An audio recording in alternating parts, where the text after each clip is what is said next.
Glamour, excellence, hôtesse habillée par les grands couturiers. Air France a pendant des décennies symbolisé l'art de vivre à la française. Mais l'époque où prendre l'avion était synonyme de luxe est révolue. Aujourd'hui, se pose la question de la survie même de la compagnie.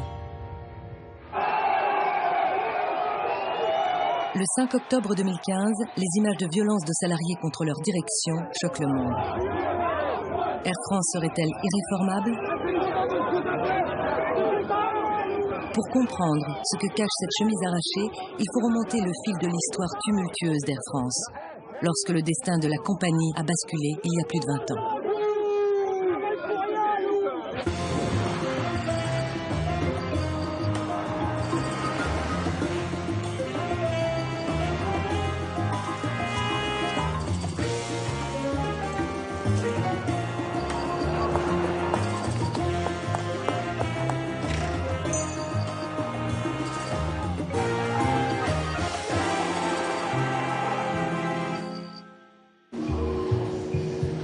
C'est l'histoire d'une mutation à marche forcée qui démarre au début des années 90.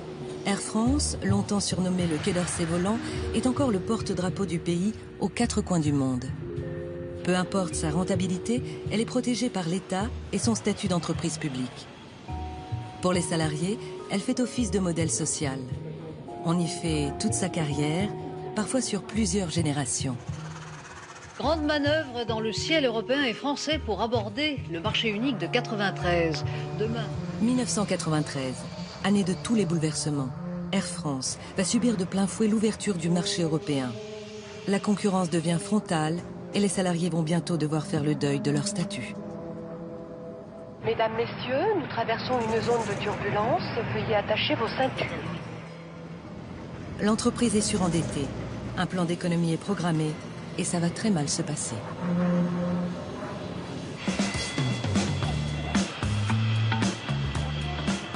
Du jamais vu dans l'histoire de la compagnie, pour la première fois, les pistes sont envahies.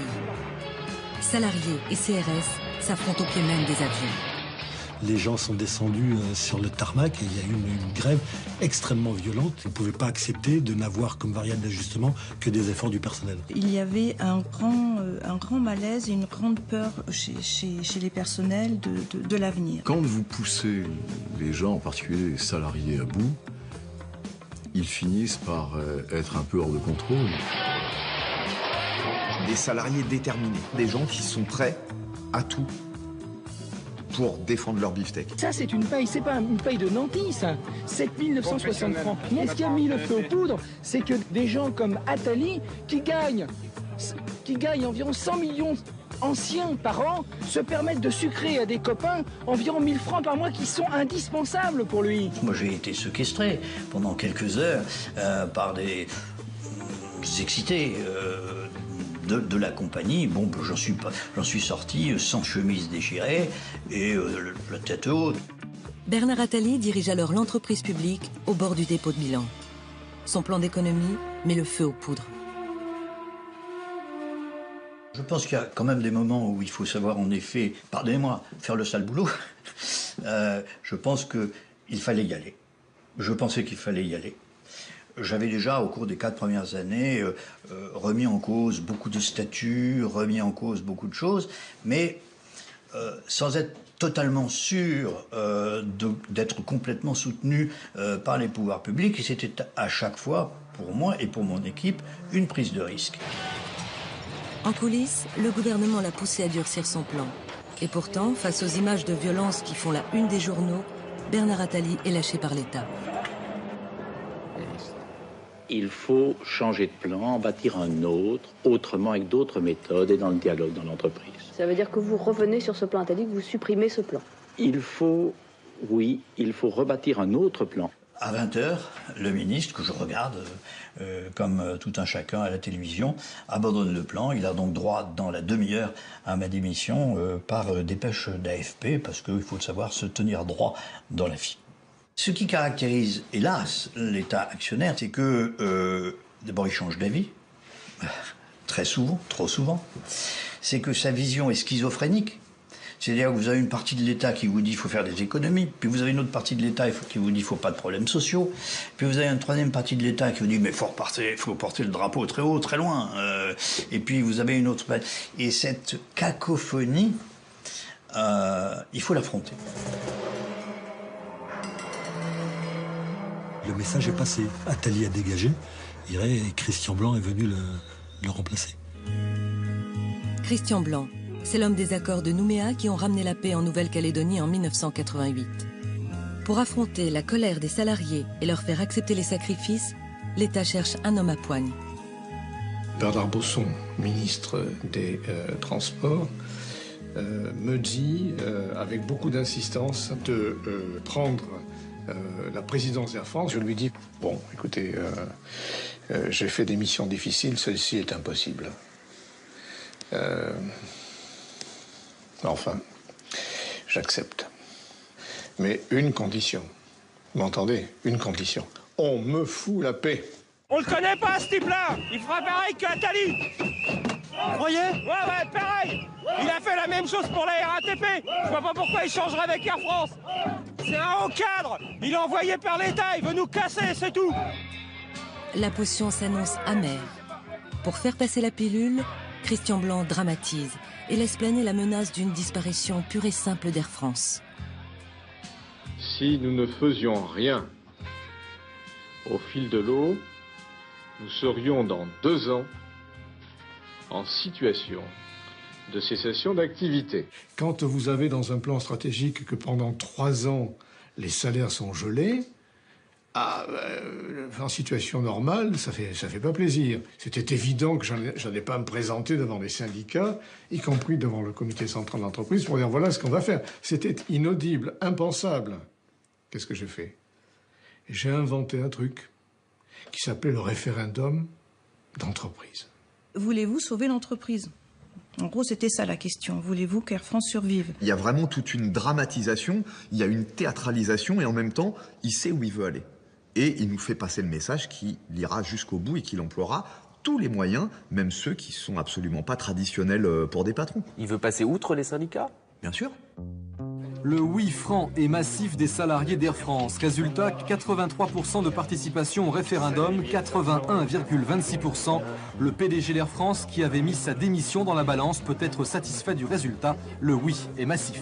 C'était la peur qui m'a fait voter oui. Et j'ai voté oui. Je voulais préserver mon entreprise et mon travail. Il pouvait se référer en permanence à son référendum, mais disant, attendez, les salariés sont d'accord avec ce que je fais et avec ça. C'était habile. Ça me fait mal de vous le dire, mais oui, bien joué. Bien joué, puisqu'il a obtenu ce qu'il voulait. Les personnels viennent massivement d'affirmer leur détermination de redonner un avenir à Air France.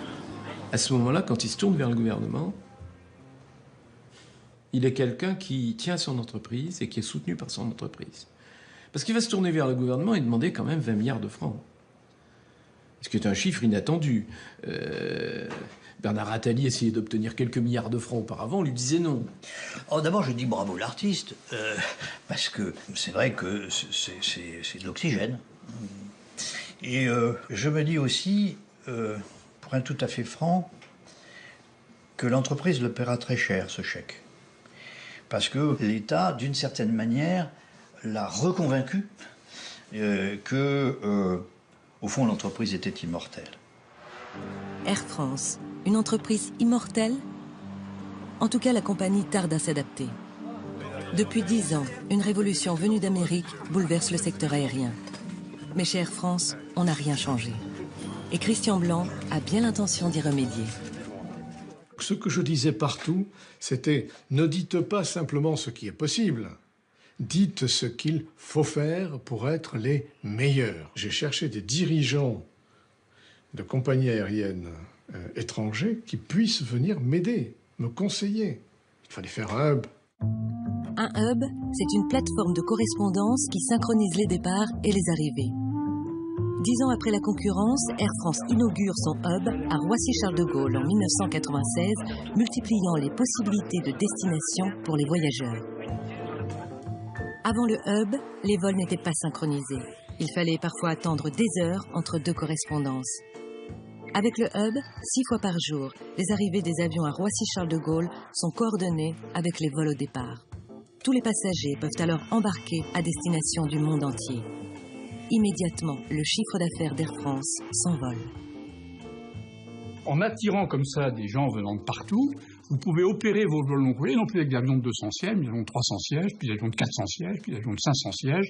Et chaque fois que vous montez en gamme sur les avions que vous opérez, vous faites des économies de coûts considérables, mais absolument considérables. Les aéroports de province, d'un seul coup, ne servent plus qu'à une chose, c'est à alimenter donc le hub de Charles de Gaulle. Tout ça est très nouveau, puisqu'on commence à se concentrer sur la rentabilité et sur un truc qui, à la limite, est magique à l'époque, c'est qu'il suffit d'alimenter le hub pour gagner de l'argent. Revenu dans la compétition, Air France commence à y croire. Les équipes de Christian Blanc font même preuve d'audace. Par exemple, en proposant un vrai lit en première classe, du jamais vu. C'était pas rien, parce que c'est à ce moment-là d'ailleurs que mes relations avec le président de Lufthansa se sont dégradées, parce qu'en 2 ou 3 mois, nous avons pris à Lufthansa le tiers de toute sa clientèle sur l'Asie. On voit que ça marche. On voit que ça marche au bout d'un moment, que ça produit des effets, que les résultats de l'entreprise se redressent, et il y a une révolution dans la manière de travailler que personne ne comprend au début, puis on est obligé de se dire ça a l'air de marcher. Nous étions devenus incontestablement la première compagnie européenne. En partant d'une situation de dépôt de bilan, c'était pas mal. Et nous gardions l'intention d'être la première compagnie mondiale. Chez Air France, Christian Blanc écrit sa propre légende. Il négocie dans le plus grand secret une alliance avec 2 compagnies concurrentes, Iberia et Alitalia. Un projet qui inclut la création d'une compagnie low cost. Mais ces 2 transporteurs imposent une condition, la privatisation d'Air France. J'avais rencontré le Premier ministre italien, socialiste, qui m'avait donné son accord, et le Premier ministre espagnol conservateur, qui m'avait donné son accord. Et bien évidemment, les équipes dirigeantes de ces 2 entreprises le souhaitaient. Et nous devenions de facto la première compagnie mondiale. Là-dessus, M. Chirac, président de la République, décide de dissoudre l'Assemblée nationale. Mes chers compatriotes, j'ai décidé de dissoudre l'Assemblée nationale. La droite est balayée. Lionel Jospin entre à Matignon et nomme Jean-Claude Guessot, un communiste, au ministère des Transports. Ah, une ambiance de travail. Mauvaise surprise pour Christian Blanc.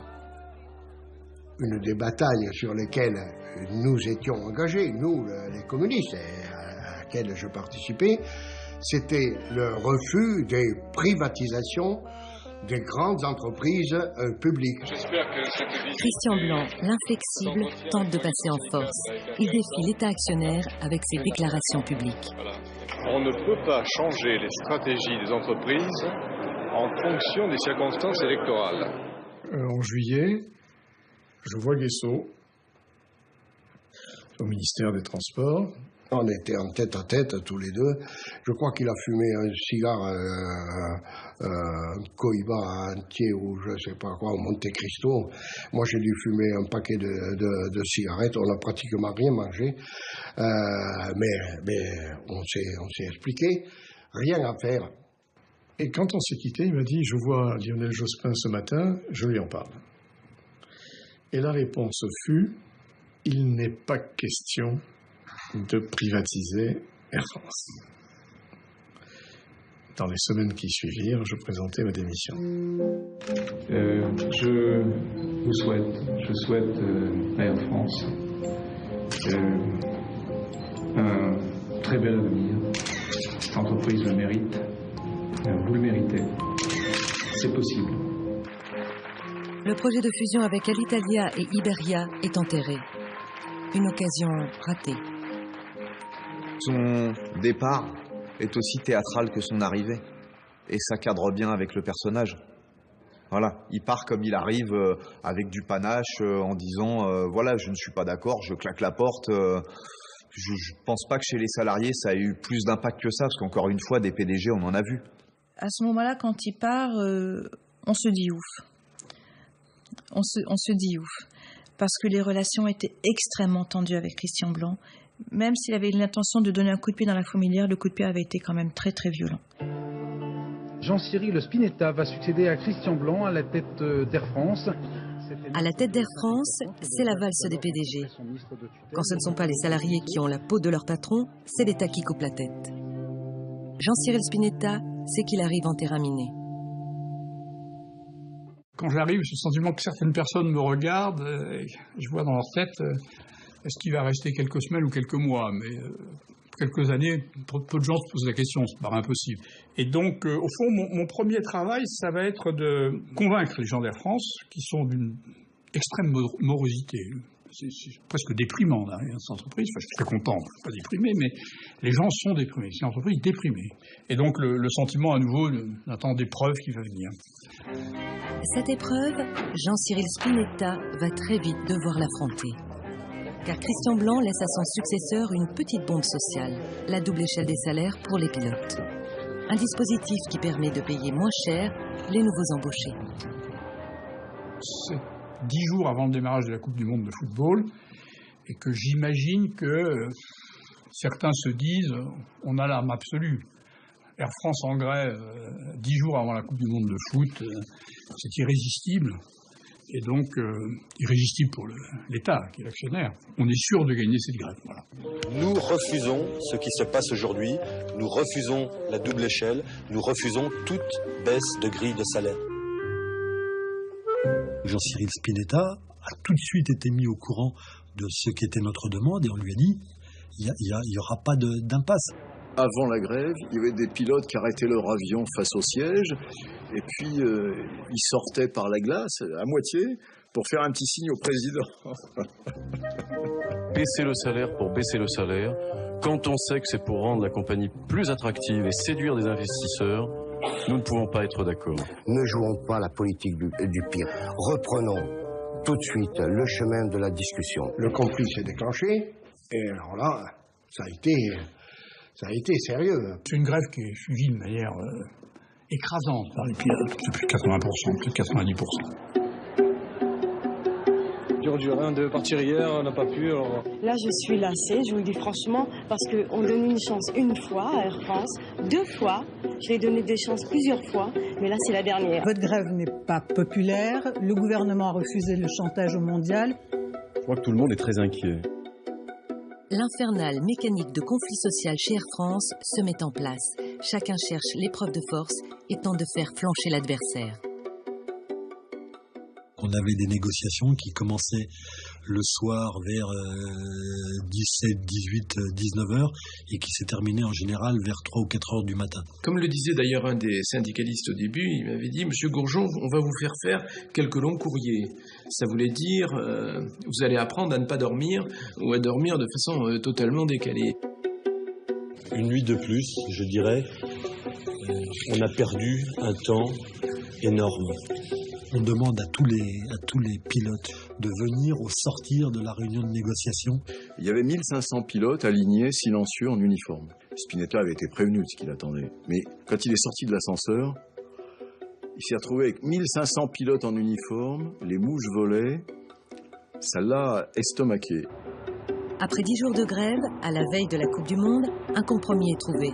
Air France abandonne la double échelle des salaires. Les pilotes, eux, acceptent de baisser leur rémunération contre des actions de l'entreprise.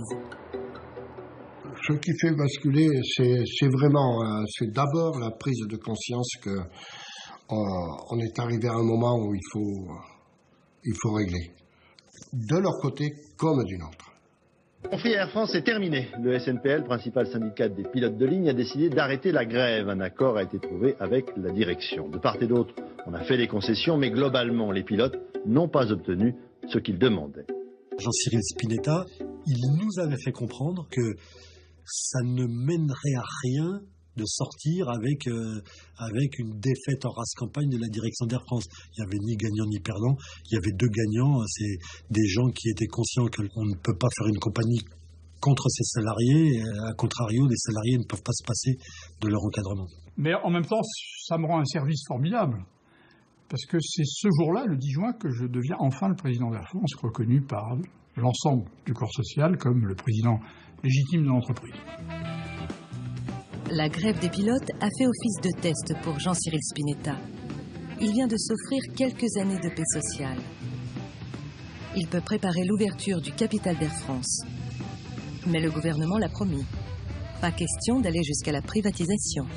Pour le moment, le prix de l'action n'est pas fixé, mais il devrait s'inscrire dans une fourchette allant de 78 à 93 francs. Quand les pilotes en prennent, je me dis, sur toutes les questions d'argent, ils sont plutôt balèzes, donc je vais en prendre aussi. C'est un immense succès. C'est un immense succès. Je crois que les 40 ou 45% d'actions qui sont mises sur le marché sont souscrites, je sais, 10 fois, 11 fois, 12 fois, enfin bref, c'est considérable. Ça a été 20 milliards. Ça a bien marché. Et il est inclus et formalisé que le capital public ne pourra pas descendre en dessous de 53%, c'est-à-dire que l'entreprise restera majoritairement une entreprise publique. Avec plus de recul, on se dit, ça a été la brèche, ça a été l'ouverture, justement ensuite pour aller vers la privatisation. Parce qu'à l'époque, privatisation, c'est un gros mot. Il faut être clair, c'est une insulte et c'est un truc qui est susceptible de, encore une fois, de rallumer la mèche, qui est quand même assez prompte à se rallumer à Air France. Jean-Cyril Spinetta est un PDG chanceux. Le secteur aérien est en pleine croissance. Air France renoue avec les bénéfices.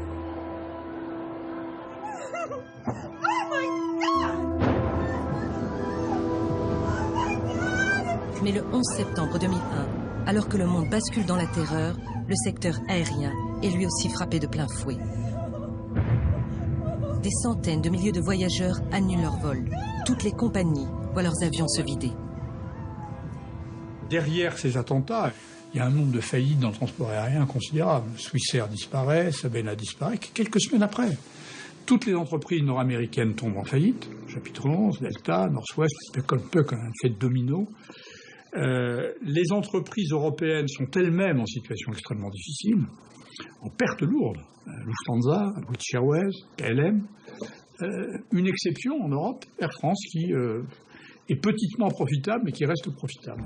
KLM, encore 4-5 ans avant, était la compagnie la plus profitable d'Europe, avec des fondamentaux extrêmement sains et solides. Et tout d'un coup, KLM était à la portée d'acquisition d'Air France. Je prends un canne et mon chapeau et je vais à Amsterdam pour vous dire aux Néerlandais, est-ce qu'on peut se mettre à discuter pour voir si on peut travailler ensemble. Dès septembre 2003, Jean-Cyril Spinetta officialise avec son homologue hollandais le mariage des 2 compagnies. La droite revenue au pouvoir a donné son accord. L'État français passe sous les 50% et Air France est de fait privatisé. Et là, j'étais en désaccord d'ailleurs avec Jean-Cyril, mais j'étais plus aux affaires, j'étais plus aux manettes. Parce que j'aurais été aux manettes et je me serais battu, non pas contre la fusion avec KLM, au contraire, je pense que c'est une très bonne chose, mais pour qu'on augmente le capital de telle sorte qu'on reste dans nos 53%. Sauf que c'était la condition des Hollandais. Eh bien oui, eh bien non, mais les conditions, eh bien oui, mais les conditions, ça se discute. Il faut vraiment qu'on se mette bien en tête dans la France du XXIe siècle que c'est plus l'État qui gère une compagnie aérienne, même s'il est encore dans le capital, même si ça s'appelle Air France, l'État, il est maintenant derrière le rideau. Il l'a souhaité pour des raisons politiques, et je dirais d'ailleurs qu'il pourrait aller encore plus jusqu'au bout, parce que rien n'oblige à l'État à garder encore une participation importante dans Air France. Moi, en tant que salarié d'Air France, la privatisation, bon bah voilà, je l'ai lu dans les journaux, mais je ne l'ai pas ressenti au quotidien. Ça ne change pas votre manière de piloter un avion, très très clairement. C'était plutôt une bonne nouvelle, on a conscience quand même que la consolidation dans l'aérien, elle a eu lieu aux États-Unis de manière très très forte, elle avait lieu en Europe à ce moment-là.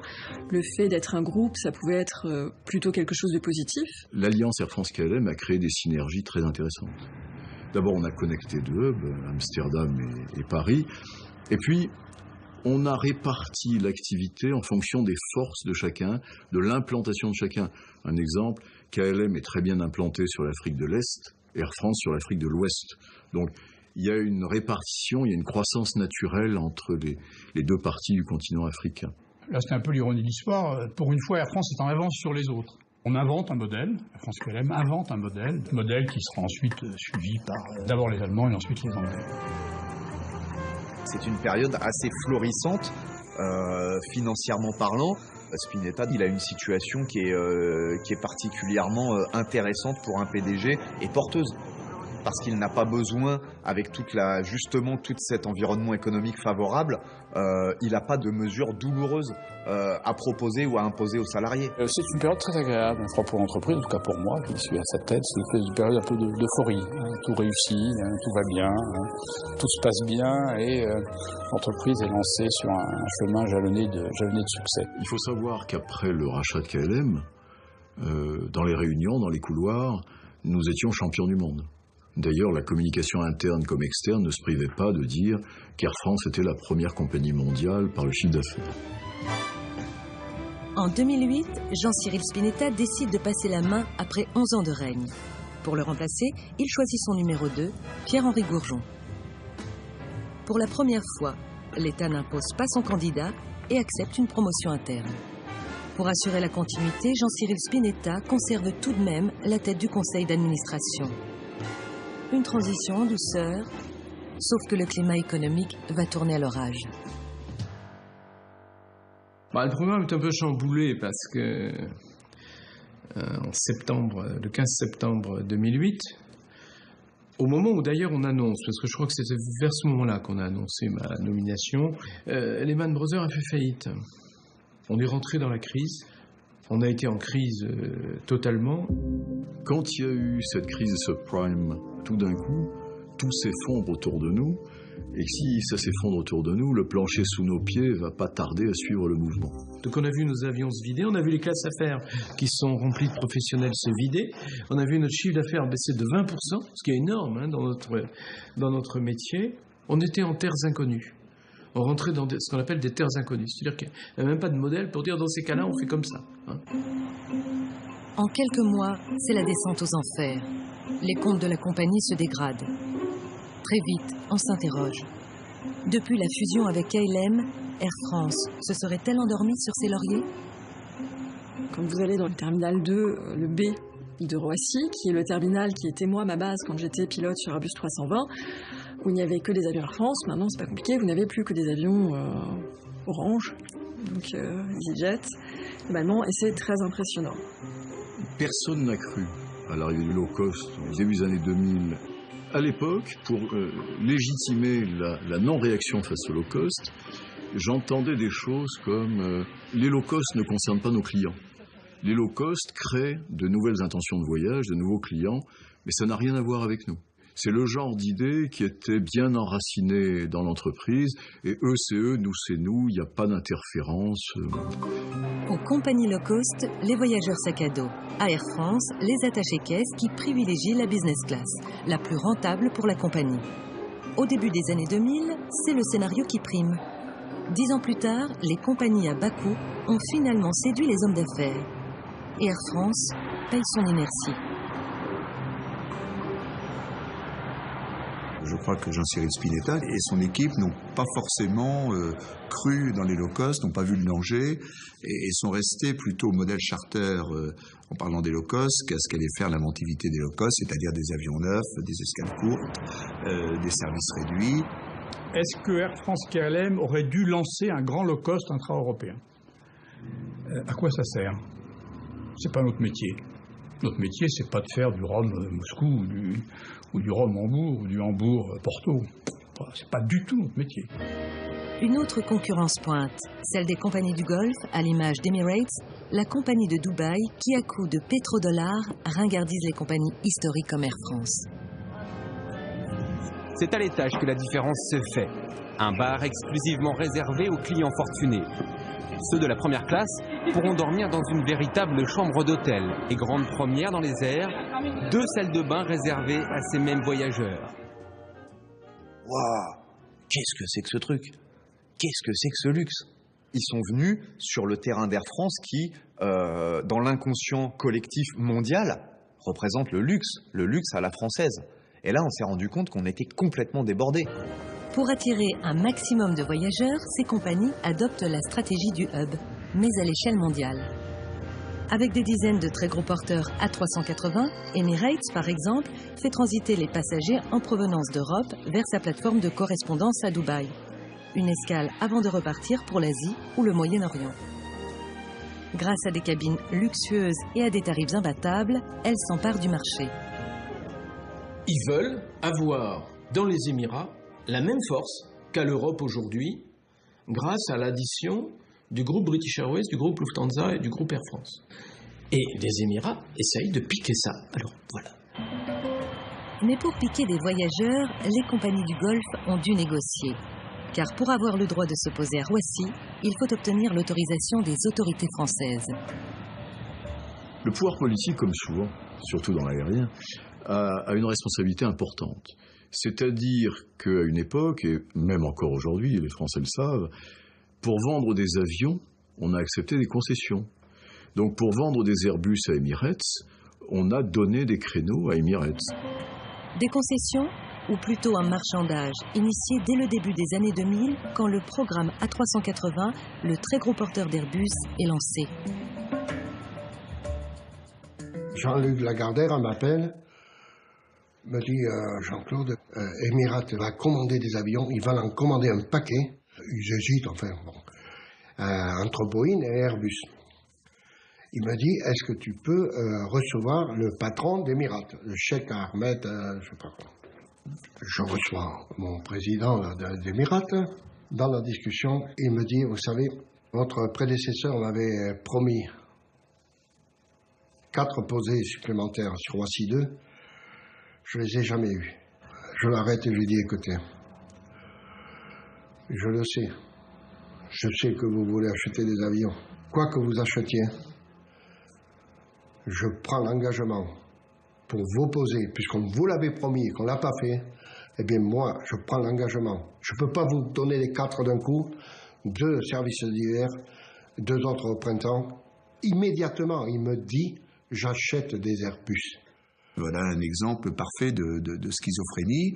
Et honnêtement, c'est une difficulté qui n'est pas facile à régler, parce que les intérêts industriels d'un côté du groupe Airbus sont très importants. Il y a des compagnies qui commandent parfois des centaines d'Airbus. Aujourd'hui, l'Airbus A380, c'est surtout grâce aux compagnies Emirati qu'il a trouvé son développement. Et puis de l'autre côté, la nécessité de défendre le modèle économique du hub d'Air France, de défendre Aéroport de Paris, là où l'État est encore majoritaire. Voilà, donc là, l'État se trouve toujours amené à prendre des décisions qui sont des décisions un peu entre les deux. Nous, ce que nous disons, quand nous nous plaignons, nous essayons de dire à l'État, il faut trouver des moyens de réduire notre fardeau parce que nous nous battons avec les 2 mains liées dans le dos et des boulets aux pieds. Chez Air France, on a comme le sentiment d'avoir été lâché par l'État actionnaire. Mais la compagnie n'a-t-elle pas sa propre part de responsabilité ? Pendant 3 ans, Pierre-Henri Gourjon tente de rattraper la concurrence et accumule les échecs. On est quand même chez Air France dans une compagnie qui, pendant des années, vous a vendu le fait qu'un siège business class qui était avec une inclinaison comme ça permettait de mieux dormir que dans un siège plat comme un lit. On a quand même des dirigeants d'Air France qui, visiblement, en étaient convaincus. Un jour, en sortant du conseil d'administration, M. Gourjon, alors directeur général d'Air France, nous a fait la surprise de nous présenter le nouveau produit que nous avons été invités à essayer. Ce que j'ai fait. À la première tentative, j'ai glissé et jusqu'au talon, bloqué dans le repose-pied. J'ai fait la remarque à M. Gourjon, et tout ce qu'il a trouvé à me répondre, c'est que, comme d'habitude, j'étais très exigeant, jamais content, voilà. À un moment, quand on a fait nos flatbeds, ils étaient inclinés, et du coup on glissait, et ça posait un problème. Bon, et on aurait dû sauter cette étape, parce que si on avait attendu 6 mois de plus, on pouvait avoir des lits à plat. Mais on l'avait fait trop tôt. Bon, et puis tout ça n'est pas parce que les gens sont idiots, mais ce sont des timings qui sont compliqués à choisir au point de vue stratégique, et on est dans la main des fournisseurs qui ont ou non des produits attractifs, puis des fois on fait des erreurs, on choisit le mauvais fournisseur. Il y avait des raisons pour lesquelles on avait fait des sièges où on n'était pas à plat, c'est qu'on perdait moins de place. Or, le centimètre carré dans un avion, ça vaut très très cher. Voilà, donc économiquement, on avait intérêt à mettre plus de sièges. Seulement, à la fin, si le passager n'est pas content, il ne vient plus. En bourse, depuis janvier, l'action a perdu 60% de sa valeur. Air France vaut désormais moins que 6 Airbus A380. En 2011, la situation financière est périlleuse. Pierre-Henri Gourjon doit alors être reconduit à la tête d'Air France. Il propose un nouveau numéro 2. Ce sera Alexandre de Juniac, l'ancien directeur de cabinet de Christine Lagarde, la ministre de l'économie. Mais les administrateurs vont en décider autrement. Il y a un coup de théâtre, c'est que normalement je dois être l'adjoint de Pierre-Henri Gourjon et le conseil d'administration, de manière inattendue, enfin, en tout cas je n'étais pas informé, choisit de me nommer à sa place à Air France. L'intéressé lui-même, visiblement, en pénétrant au conseil d'administration, n'était pas au courant que sa tête allait rouler par terre à l'issue du conseil. Ça a été, pour lui en tout cas, et pour le reste de l'entreprise, ça a été soudain, ça a été violent. Pour vous, c'est une grande désillusion? Je préfère ne pas commenter. C'est un secret de polichinelle que M. Spinetta a été l'artisan du débarquement de M. Gourjon. Est-ce que vous avez le sentiment que vous avez fait une erreur de casting avec Pierre-Henri Gourjon? Il y avait deux manières de considérer cette crise. Une crise passagère ou une crise structurelle impliquant des mesures structurelles. Des mesures structurelles étaient indispensables. Elles ont probablement un peu tardé à être prises à Air France. Est-ce que vous vous êtes senti trahi? Je ne répondrai pas. On se dit, il y a un loup. Il se passe vraiment quelque chose de fort. C'est quand même peu habituel de voir un patron se faire débarquer moins de 4 mois après avoir été réélu et d'avoir fait l'unanimité. Il y a quand même quelque chose, et là on se dit, et moi je me dis à ce moment-là en tant que syndicaliste, il y a quelque chose qui est en train de basculer. Là, il y a quelque chose qui est en train de basculer. Comme à l'époque de Christian Blanc, l'entreprise a besoin d'un électrochoc. Alexandre de Juniac s'est fixé un plan de vol radical, redresser les comptes de l'entreprise et faire revenir les passagers.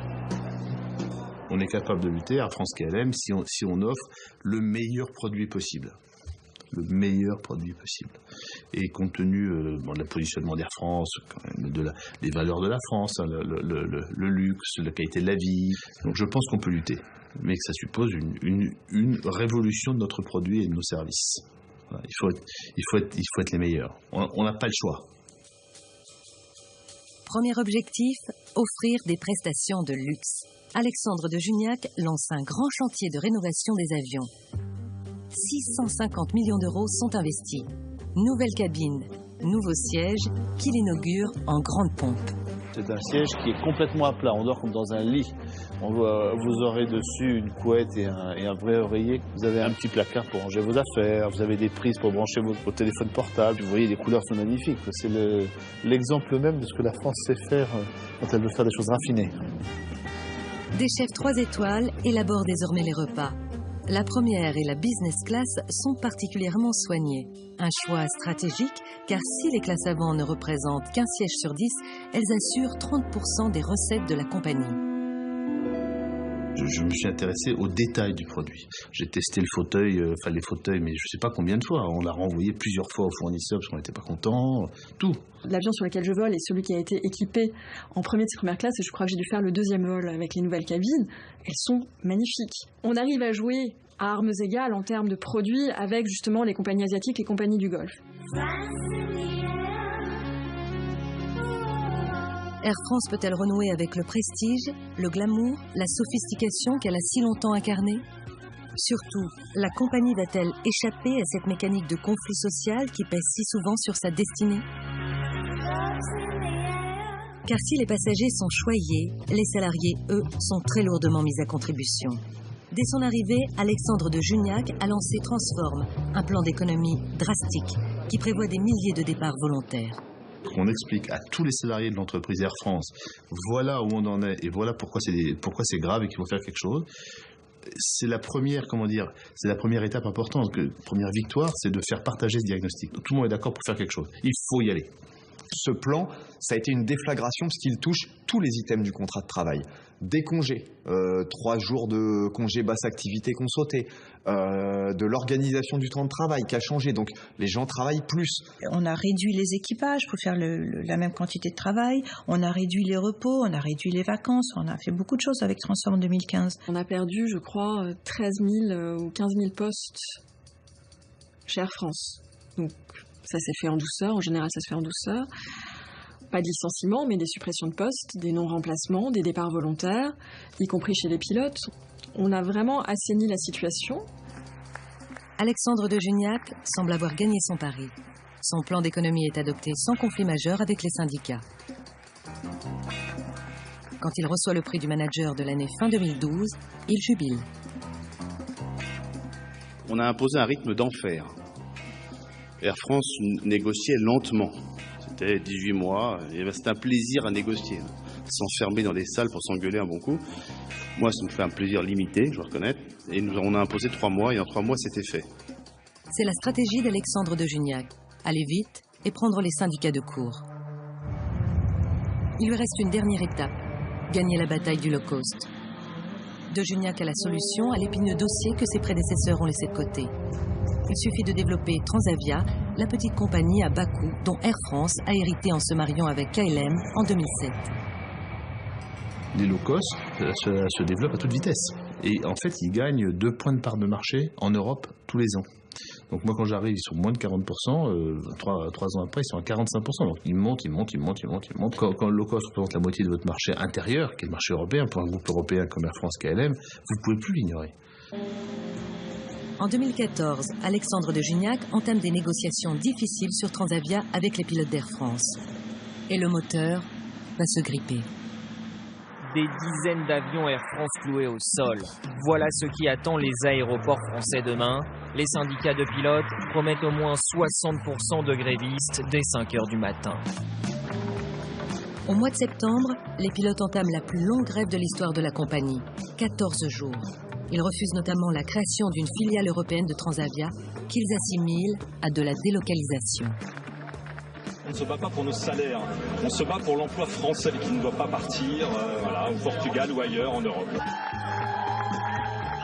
Une grève impopulaire, y compris au sein de la compagnie. Il faut arrêter, on n'a plus les... Arrêtez, c'est fini, on va tous couler. Pour la première fois, des salariés d'Air France viennent contre-manifester leur exaspération face aux pilotes.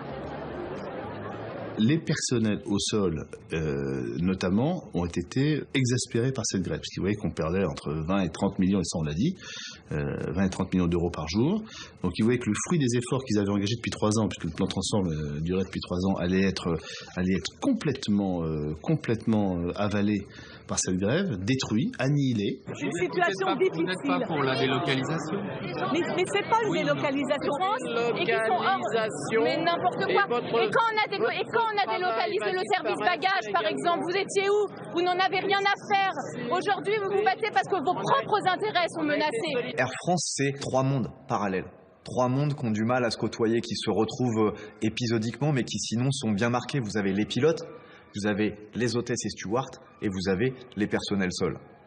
Et jamais on n'avait ressenti autant de tensions entre catégories de personnel. Pour moi, la fracture, elle a été vraiment provoquée. La fracture entre les pilotes et les autres personnels de la compagnie, en particulier certains personnels sol, elle a été provoquée par une partie de la communication de la direction qui a vraiment montré du doigt les pilotes, d'une certaine manière. Je dois dire qu'en face, j'ai pas vu beaucoup d'avancées. J'ai même plutôt vu un certain immobilisme qui, de temps en temps, me font douter de la volonté d'aboutir. Je le dis aux pilotes, informez-vous, on est à votre disposition pour vous l'expliquer, c'est du positif pour vous. On n'est pas sur une autocombustion. Je pense qu'il y a des gens qui ont soufflé sur les braises, et on le sait aujourd'hui. Les manifestations soi-disant spontanées de salariés contre la grève des pilotes, elles étaient aussi spontanées que moi je suis curé. C'est complètement faux. Voilà, c'est juste complètement faux. Alors qu'après, des gens ont envoyé des mails en disant on se réunit, on y va, etc. C'est peut-être, mais ça n'était pas une instruction de la direction. Et voilà, ça ne l'était pas. Je crois que le personnage principal de cette affaire, c'est la communication.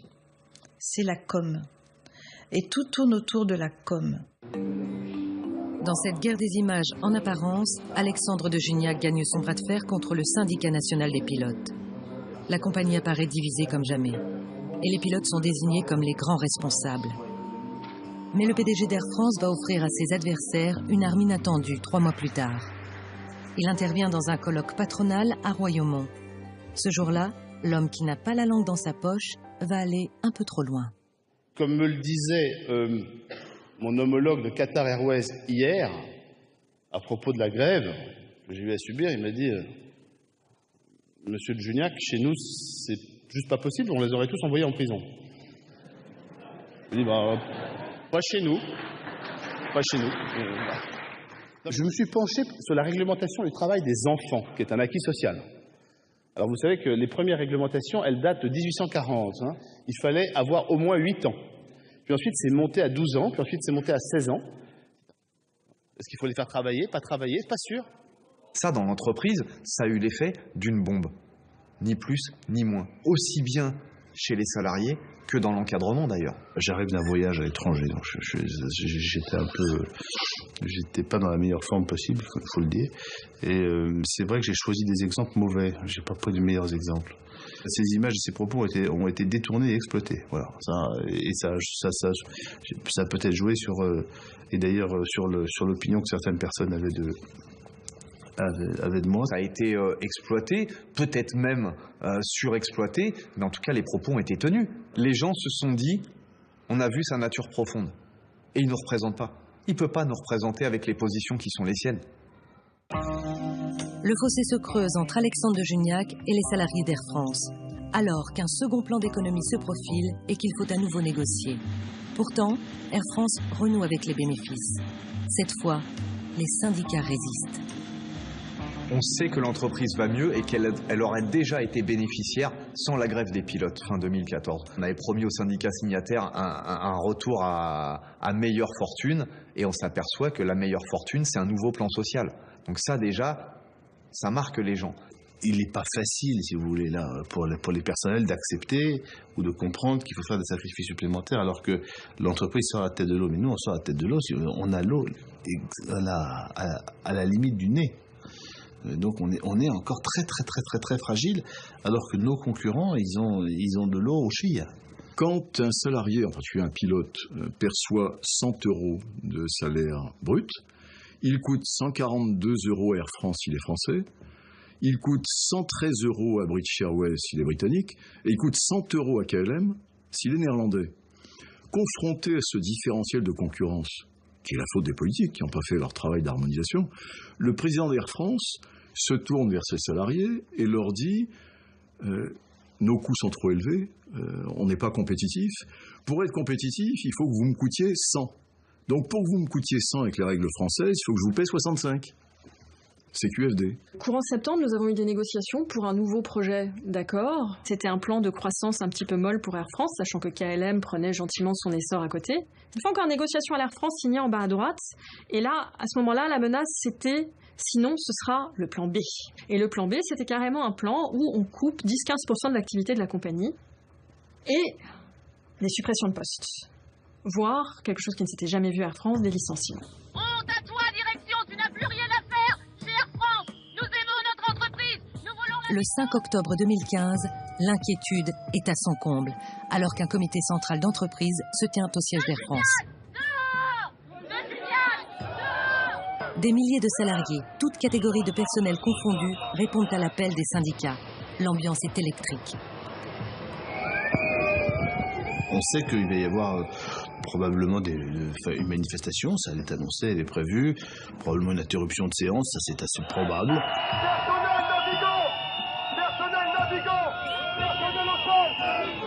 On a dit les choses notamment aux responsables de la sûreté du siège avant de pénétrer dans la salle en disant « Vous avez fermé la grille, ça n'est pas ce qui était prévu et c'est dangereux ».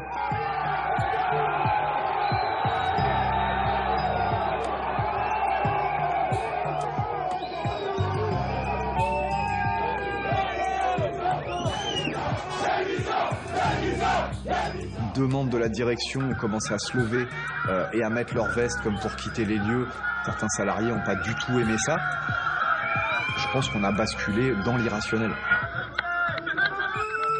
Ça part d'un manifestant qui semble dire « ils veulent nous mettre à poil socialement, donc mettons-les à poil ». À poil!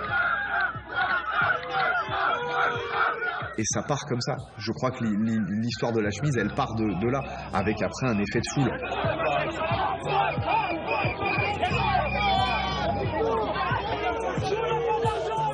Il y a eu une tentative, par quelques éléments à contrôler, une tentative de quasi-lynchage de 2 des cadres de l'entreprise, qui sont le DRH et puis le DRH du long courrier avec des images monstrueuses.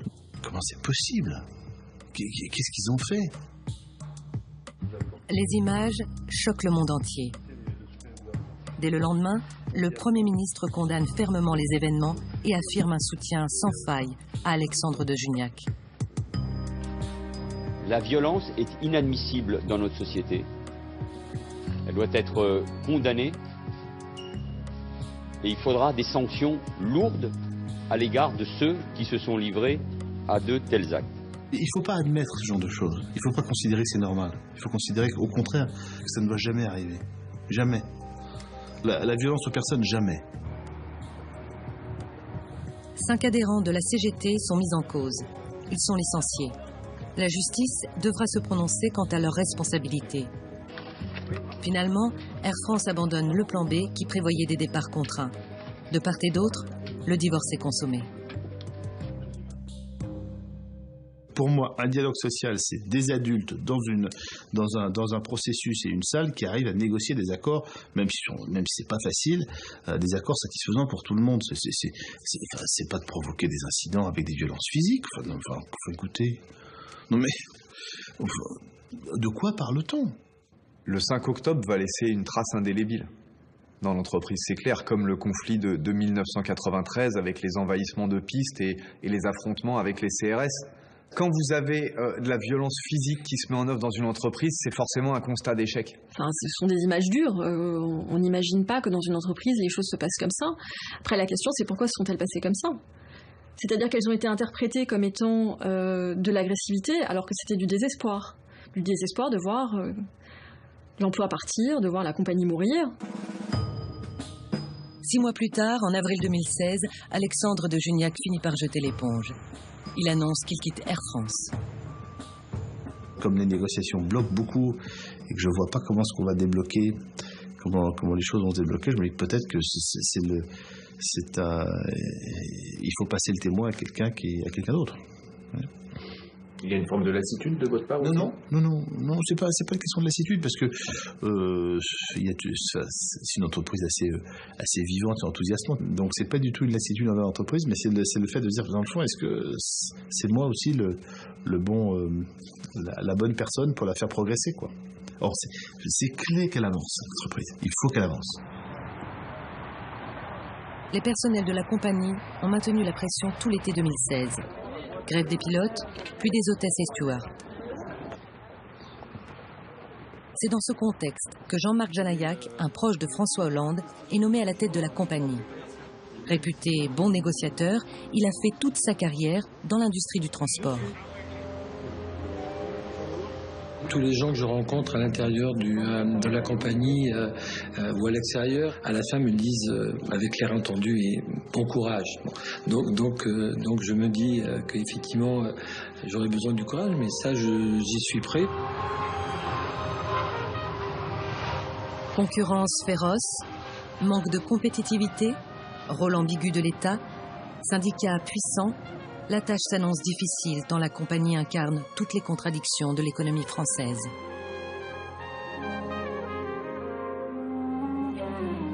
Le fait de penser de la part de certaines entreprises ex-publiques, emblématiques, qu'elles étaient immortelles, présente un risque. Alors je ne sais pas si Air France peut mourir, mais je crois qu'il est essentiel de faire comme si Air France pouvait mourir.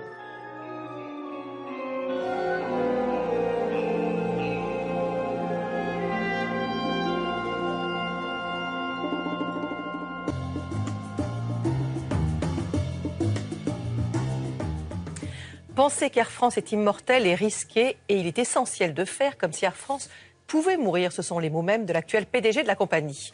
Peut-on vraiment encore penser qu'Air France est immortel? On va en débattre avec mes invités alors que jeudi dernier, la direction du groupe a dévoilé son nouveau plan stratégique. L'enjeu, redevenir une concurrente de poids face aux compagnies étrangères. Pour en débattre, Mehdi Kemoun, bonsoir. Bonsoir. Vous êtes secrétaire général adjoint de la CGT Air France. Avec nous également Pascal Perry, bonsoir. Bonsoir. Économiste et spécialiste du transport aérien. Et Michel Polaco, bonsoir. Bonsoir. Peux-il vous présenter, journaliste à France Info, grand